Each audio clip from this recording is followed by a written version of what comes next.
Lorsque l'on vient ici en Normandie, évidemment, il y a une typicité, vous l'avez vu, de l'architecture et du bâti. Or, comment fait-on les toitures?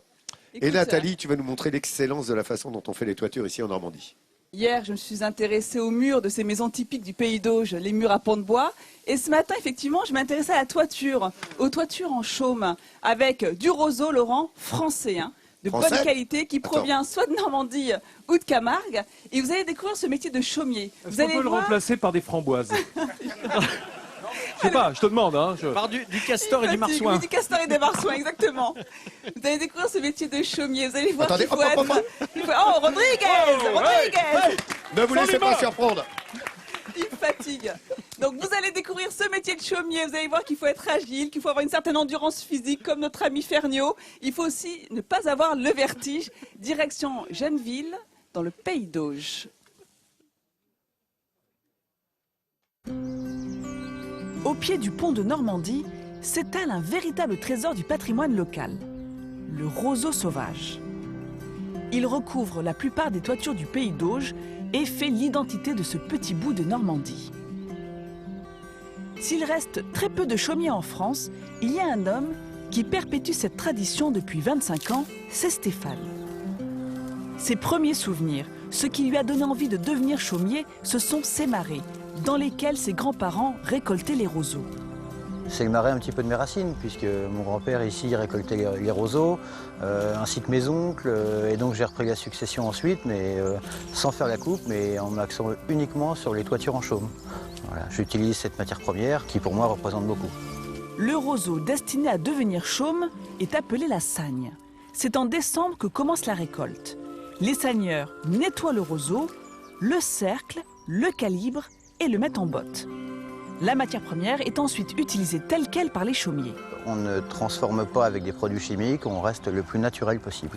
Nos ancêtres faisaient la même chose que nous aujourd'hui. C'est ici, dans cet entrepôt, que Stéphane stocke ses roseaux. Les ballots pèsent près de 500 kg. Ils sont triés par taille et par provenance. L'exploitation des roseaux en Normandie ne suffisant plus, Stéphane est obligé de s'approvisionner en Camargue. Mais ce qui compte avant toute chose, c'est la qualité du roseau qu'il peut estimer rien qu'au toucher. Lorsque la tige est saine, elle résiste très bien à la torsion. Tiens. Voilà, là, ça c'est une belle qualité de roseau. C'est bien régulier, bien droit. Avec ça, on fait de très très belles toitures. Justement, Stéphane apporte son ballot sur un chantier de restauration situé tout près d'Honfleur. Si l'avant du toit de cette demeure typique est terminé, c'est à l'arrière que son équipe est à pied d'œuvre dans les hauteurs. Notre chaumier commence par trier les différentes bottes selon leur longueur. Cette phase qu'on appelle le triage est essentielle. Chaque roseau a une place bien précise. C'est très déterminant pour la longévité du toit. Donc les grands roseaux plus gros vont à certains endroits de plein panneau et les roseaux un petit peu plus fins vont sur les endroits plus délicats, plus tortueux en fait. Hein. Vous voyez là, c'est un roseau qui est quand même relativement plus fin, donc on va pouvoir en faire beaucoup plus ce qu'on veut. Voilà, donc ça c'est du très beau roseau. On va faire des belles toitures avec ça. Pour acheminer les bottes jusqu'au toit, Stéphane a le coup de main. Il les lance directement à ses équipiers. Une fois la botte dépliée sur les liteaux, il faut comprimer la toiture. C'est la technique de l'aiguille. La difficulté de cette étape, c'est de trouver en fait les deux aiguilles derrière les liteaux. Parce qu'on y va à l'aveugle en fait, on ne voit pas ce qu'on fait. Donc vous voyez, là il passe d'abord un œil sous le liteau, et ensuite il passe une pointe. Le fil doit passer dans cette aiguille, il va contourner le liteau et ressortir. Les roseaux sont ensuite tassés à l'aide d'une batte. Bien les compresser, c'est en effet le secret de longévité d'un toit en chaume. S'il y a très peu d'étapes à l'élaboration de ces toitures, c'est un travail de longue haleine, car nos chaumiers mettent ainsi une couche tous les 30 cm. Nos anciens ont appris à travailler simplement, mais efficacement. Et aujourd'hui, on ne fait que reproduire ce qu'ils faisaient déjà il y a bien longtemps. Un toit comme ça, par contre, nécessite quand même pas mal de temps, de travail. Il faut quasiment 2 mois pour couvrir une toiture qui représente une surface de 350 m² à peu près.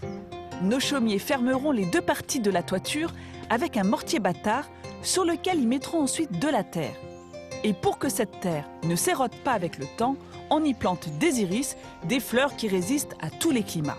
Mais au-delà de l'aspect esthétique, les toitures en chaume présentent des avantages certains.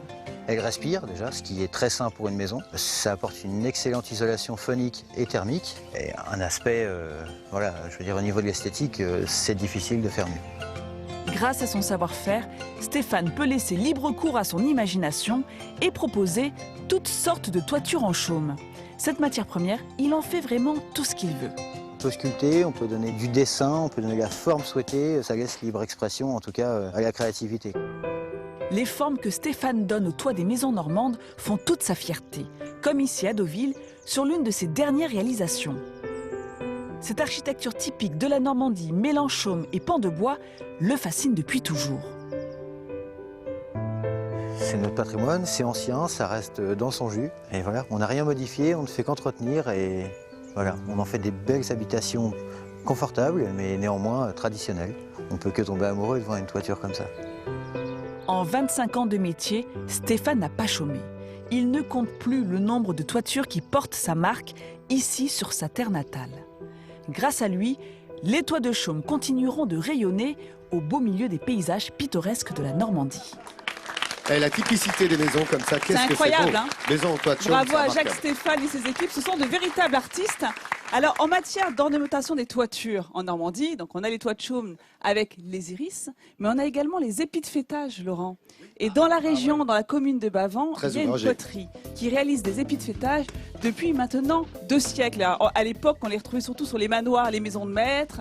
C'était une manière d'afficher un peu son opulence, se distinguer des autres. Et donc cette maison qui fabrique ces épis de fêtage depuis 1842 a gardé les mêmes techniques qu'avant. Donc la terre, c'est de l'argile.